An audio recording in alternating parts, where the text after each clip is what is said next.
The Long March, the Untold story, is a must-read on this important chapter in Chinese history. It was written by American journalist Harrison Salisbury. In 1984, about 50 years after the Long March, he took the route himself to explore the stories that happened along the way.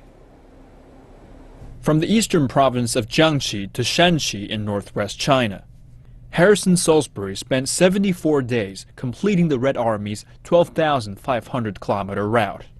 He was the first foreign journalist to retrace the entire length of the march. His son said Salisbury already was curious about China when he was a little boy.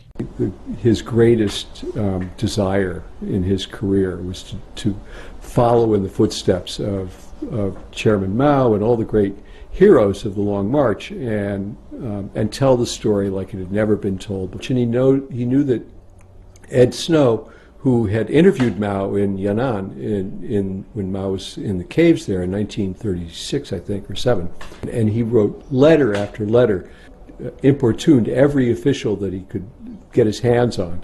I want to come to China, I want to take the Long March.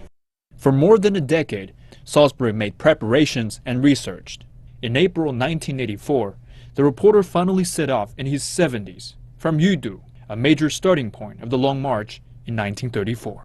Along the route, he interviewed many veteran soldiers, herdsmen, and also visited some leaders and generals.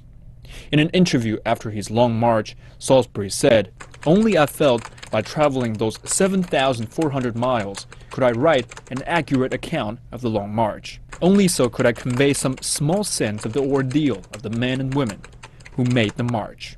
Which is truly an epic. It's one of the great epics, the story of the Long March. And so I think that his lifelong dream of seeking to understand and report on China was completely fulfilled, and beautifully so.